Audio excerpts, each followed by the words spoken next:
ადგილობრივი თვითმმართველობის არჩევნებამდე 2 თვეა დარჩენილი. ქართულ ოცნებაში აქტიურად ემზადებიან 4 ოქტომბრისათვის. საარჩევნო სამზადისი აქვთ ლელოსა და გიორგი გახარიას პარტიებს. არჩევნებში მონაწილეობაზე უარს აცხადებს 8 ოპოზიციური პარტია. მათი განცხადებით არჩევნები საერთოდ არ არსებობს და ეს არის რუსული სპეცოპერაცია, რომელიც ქართველმა ხალხმა არ უნდა დაუშვას. მეგატივი იმ ოპოზიციონერ პოლიტიკოსებს ესაუბრა, რომლებიც არაპირებენ ადგილობრივი თვითმმართველობის არჩევნებში მონაწილეობის მიღებას. ისინი თავიანთ გადაწყვეტილებაზე საუბრობენ და საზოგადოებას უხსნიან, თუ რატომ არ იქნება სწორი გადაწყვეტილება 4 ოქტომბერს არჩევნებში მონაწილეობა. ანადოლიძე ხალხისთვის პოლიტიკური ორგანიზაცია აღებულობს მონაწილეობას, როგორც აღნიშნეთ, ეს არის ხელშეწირვა, ამას არ ქვია არჩევნები და მე დარწმუნებული ვარ ერთ საკითხში, რომ მაინც ხალხის ერთადგომით, პოლიტიკური ორგანიზაციების გაერთიანებით აუცილებლად მივიღეთ საპარლამენტო არჩევნებს. ამის ერთ-ერთი ჩემთვის მკვეთრი გამოხატულება ამერიკის შეერთებული შტატების დამოკიდებულება საქართველოს დროებითი ადმინისტრაციის მიმართ, ევროკავშირის დამოკიდებულება დროებითი ადმინისტრაციის მიმართ. აღსანიშნავია ის ფაქტი, რომ შეცვლილია რიტორიკა ქართული ოცნების ხელმძღვანელობის მხრიდან, მე ესე მეჩვენება და ასე უყურებ ამ საკითხს და მგონია, რომ ხალხის ერთადგომით, საზოგადოების ერთადგომით საქართველოს აუცილებლად მიიღებს ახალ საპარლამენტო არჩევნებს. პოლიტიკური პარტიების რესურსი უნდა დაიხარჯოს იმაზე, რომ ხალხს გავაგებიოთ, თუ რა სიკეთე მოაქვს თითოეული ადამიანისთვის ევროპას, თუ რაც უდი იქნება უვიზო მიმოსვლის დაკარგვა და მთელი კონცენტრაცია უნდა გადავეტანოთ ამაზე, რომ ევროპული ღირებულებები დავიცვათ და ის უვიზო მიმოსვლა, რაც არის საჩუქარი ქართული ხალხისთვის, დარჩეს ქართულ ხალხს და აღსანიშნავია ერთი ფაქტი, უნდა იმუშაოს ყველა პოლიტიკურმა ორგანიზაციამ იმაზე, რომ დასანქცირდეს ქართული ოცნების მესვეურები და არავითარ შემთხვევაში ქართული ხალხი. ეს არჩევნები არ არის, ეს არის რეალურად რუსული სპეცოპერაცია, რომელიც გრძელდება ბოლო საპარლამენტო არჩევნების შემდეგ. ჩვენ პარტია ახალი და როგორც ვიცი, კიდე რამდენიმე პარტია არაპირებს ამ არჩევნებში მონაწილეობას და ამ ფარსში მონაწილეობის მიღებას. სამწუხაროა, რომ დანარჩენი რამოდენიმე ნაწილი პარტიის ამაში აპირებს მონაწილეობას, თუმცა ძალიან გასაკვირი არის რა მიზეზით და რა მოტივით აკეთებენ ამას, როცა არის ქვეყანაში ამხელა საპროტესტო ტალღა. ადამიანები უკვე რამდენი ხანია დგანან ქუჩაში ითხოვენ ახალ საპარლამენტო არჩევნებს, რამდენი პოლიტიკა რიყავს ქვეყანას. ამ ყველაფრის ფონზე, რა ზეწოლაც მოდის ასევე საზღვარგარეთიდან, ძალიან რთული არის, რომ იფიქრო იმაზე, რომ შეხვიდე ფარში, რომელსაც გთავაზობს ქართული ოცნება. უნდა ვუთხრათ ამ მომრჩევლებს და განსაკუთრებით იმათ, ვინც კარგად აცნობიერებს დღეს ქვეყანაში რეალურად რა ხდება, რომ არ მიიღოს ამ მომრჩეველმა ამ ფარსში მონაწილეობა, იმიტომ რომ ეს არ არის არჩევნები მეგობრებო, ეს არის ფარსი და რუსული სპეცოპერაცია, რომელსაც გთავაზობს ქართული ოცნება. ძალიან გულსაწყვეტი არის, როდესაც ხელისუფლებას ესეთი უკონტროლო ძალაუფლება აქვს, უკვე ფაქტობრივად დიქტატურა არის საქართველოში ახლა და არანაირი არჩევნები, რა თქმა უნდა, არ შეიძლება ამ პირობებში ჩატარდეს. წინა არჩევნებიდან გამომდინარეც ჩვენ ვიცით, რომ ძალიან დიდი მასშტაბით გაყალბდა არჩევნები, ოპოზიციამ მოიგო ეს არჩევნები, მაგრამ ხელისუფლებამ დაწერა ის შედეგი, რაც დაწერა. არ მიუღია, რა თქმა უნდა, ის შედეგი, მაგრამ დაწერა, ხო? ანუ მის შემდეგ უკვე საქართველოს ხელისუფალმა ღიად განაცხადა, რომ ევროპულ კურსს გადაუხვია, აღარ მივდივართ ევროპისკენ. ნუ ფაქტობრივად განაცხადი არ არის გაკეთებული, მაგრამ ყველა მოქალაქე მიცის, რომ რუსეთისკენ მიდის დღევანდელი ხელისუფლება და ამიტომ იმედის დამყარება იმაზე, რომ ვთქვათ, საქართველოში დემოკრატიული არჩევნები ჩატარდება და რაღაც შეიძლება, როგორც ზოგიერთი ოპოზიციური პარტიები აცხადებენ, გამოგლიჯო ხელისუფლებას, ეს რეალობას არ შეესაბამება და მაგასაც რომ თავი გავანებოთ, პოლიტიკური გემოვნება, ყველა პოლიტიკური პარტიის პირადი საქმე არის, ესე რომ ვთქვათ, როგორ უყურებენ ისინი სტრატეგიას, მაგრამ აქ ყველაზე მნიშვნელოვანი და მთავარი ის არის, რომ ერთობა დაირღვა პოლიტიკურ პარტიებში და საზოგადოებაში არსებული ერთობა იმის ირგვლივ, რომ ვთქვათ, აქტიური წინააღმდეგობა გაგვეწია, ესე რომ ვთქვათ, ხელისუფლებისთვის და ბიძინა ივანიშვილისთვის და იმ რუსეთის ესე რომ ვთქვათ, დამქაშებისთვის, აი ეს ერთობა დაირღვა იმ პარტიების გადაწყვეტილებით, როდესაც მათმა მიიღენ გადაწყვეტილება მიიღონ მონაწილეობა ადგილობრივ თვითმმართველობაში და რითაც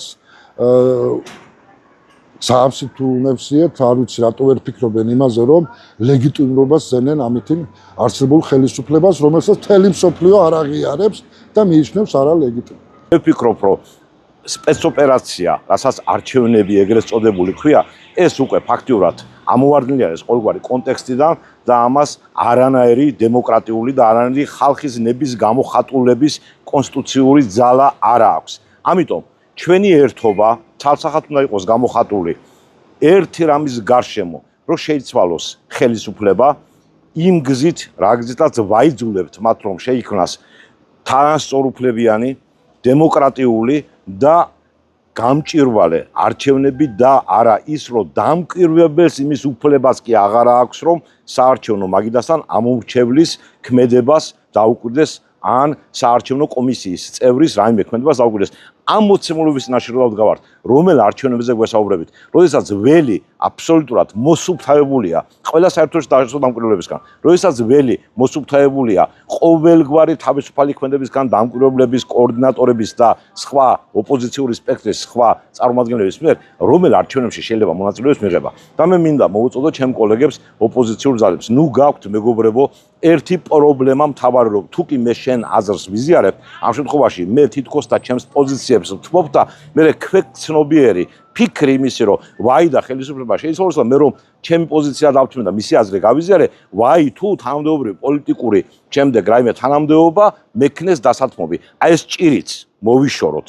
სამშობლოს კარგავთ, ქვეყანას კარგავთ და ამ დროს ამბიცია იმისი, რომ ერთმანეთის აზრის გაზიარება თითქოს და საფრთხეს წარმოადგენს იმისათვის, რომ უპირატესი გამოჩნდება ის, ვისი აზრიც გავიზიარეთ და ეს უპირატესობა შემდეგ გადაიზარდოს იმის ხელისუფლებაში მოსვლის შემთხვევაში თანამდებობას ვეღარ მივიღებ, აი ეს არის დღეს რაც ყუბავს. ამიტომ ჩვენ ლიდერის მიერ გამოგზავნილი ციხიდან ერთობის 8 პუნქტიანი გეგმა აბსოლუტურად მისაღებია იმ კუთხით, რომ ყველა პოლიტიკური ამბიცია, ყველა პირადი ამბიცია გვერდზე არის გასაწევი და თითოეულ მოქალაქესთან, თითოეულ ადამიანთან არის სამუშაო იმის გარშემო, რომ რა დეზინფორმაციისა და პროპაგანდის მსხვერპლი არიან ისინი და გავერთიანდეთ იმ ძალების წინაშე, რასაც ჩვენი ქვეყნის პროგრესული მომავალი ქვია. ოქტომბერში არჩევნები არ ტარდება, მოდი აქედან დავიწყოთ, ეს არის ფარსი.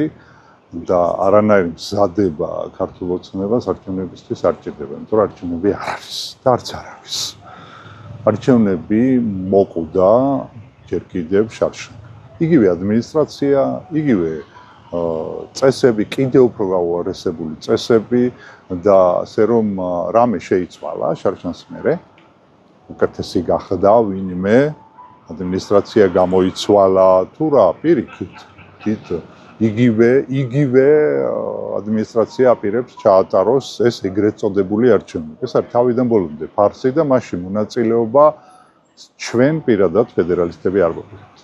ჯობდა ერთიანი ფრონტით შეგვეტია და გვეთქვა, რომ ესენი არიან არალეგიტიმურები და ნებისმიერ დონეზე არიან არალეგიტიმურები. ნებისმიერ დონეზე მათ არ აქვთ ხალხის მხარდაჭერა. ამათი ალტერნატივა უნდა იყოს ახალი რესპუბლიკის შექმნა, სადაც თვითმმართველობებს ექნებათ, მართლა თვითმმართველობები იქნებიან, ადგილზე ხალხი გადაწყვეტს. ვინ აირჩიოს, როგორ აირჩიოს, როგორი წესრიგი გქონდეთ, გზები გაიყვანონ თუ, ბულვარი გააკეთონ თუ, კანალიზაცია მოაწესრიგონ თუ, მდინარის კალაპოტი მოაწესრიგონ და გაასუფთავონ, ამას თვითონ გადაწყვეტს ადგილობრივი ის ხალხი, ვინც იმ თვითმმართველობებში იცხოვრობს. გადასახადებით უმრავლესობა დარჩება ადგილზე, ადამიანებს თვითონ ექნებათ უფლება საკუთარი, ჩვენ ასე ვფიქრობთ და გვინდა რომ ეს ასე გავაკეთოთ, ექნებათ უფლება საკუთარი გადახდილი გადასახადები იქეთ მიმართოთ, საერთოდ მათ სურვილი ექნებათ.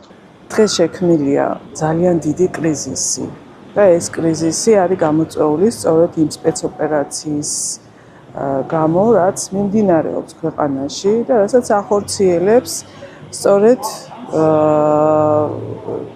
იმპერიალისტური რუსეთი საქართველოში. არავის არ ეგონოს, რომ აქ თვითონ შემოქმედება ან პირადად ერთი ადამიანი მართავს საქართველოში ამ ყველაფერს. საქართველოში ამ ერთ ადამიანსაც მართავს შესაბამისად იმპერიალისტური რუსეთი და კერძოდ პუტინი, რომელსაც უნდა რომ თავისი ყველა ის ბოროტი მიზნები, რაც ქონდა ყოველთვის იმპერიალისტურ რუსეთს საქართველოს მიმართ, სწორედ აი ახლა დაასრულოს და შედეგი დადოს. ამ შედეგის დადებაში მას ეხმარება სწორედ ეგრეთ წოდებული ეს ხელისუფლება, რომელსაც ხელისუფლებას ნამდვილად ვერავინ ვერ უწოდებს და მორიგი მცდელობა ამ ყველაფრისა, მორიგი ნაბიჯი არის სწორედ ეს თვითმართველობის არჩევნები, რომელსაც არჩევნებსაც ვერ უწოდებთ, იმიტომ რომ გასულია ყველა საკანონმდებლო ფაზიდან, ეს იქნება ისევ ერთ-ერთი ნაწილი ამ დაგეგმილი სპეცოპერაციისა. ჩვენ რა თქმა უნდა, ჩვენი პარტია ბოიკოტის რეჟიმშია და არ ვიღებთ მონაწილეობას. ჩვენს გარდა არიან პარტიები, ოპოზიციური პროევროპული პარტიები, რომლებიც ასევე არ იღებენ მონაწილეობას, თუმცა არიან პარტიები, რომლებიც თვლიან, რომ მათთვის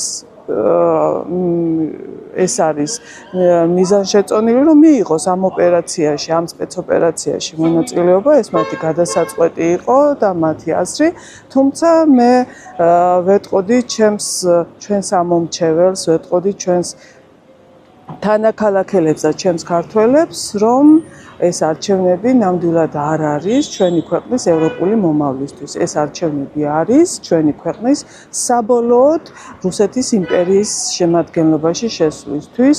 ეს არ არის თავისუფლებისთვის არჩევნები, ეს არის მონობისთვის, დიქტატურისთვის. და ეს არის არჩევნები, რომელიც საბოლოოდ დაუსვამს წერტილს, თუ ეს განხორციელდა, რა თქმა უნდა, საბოლოოდ დაუსვამს დიდ წერტილს დასასრულისას, თავისუფლებისა და დემოკრატიისა ჩვენს ქვეყანაში. ამიტომ ერთადერთი გამოსავალი აქედან არის ერთიანობა, ერთადგომა და ძალიან ბევრჯერ როცა უჭირდა ჩვენს ქვეყანას, სწორედ ერთიანობამ და კონსტიტუციურ ფარგლებში ჩვენი ქვეყნის დამოუკიდებლობისთვის, თავისუფლებისთვის ბრძოლამ გადაგვარჩინა.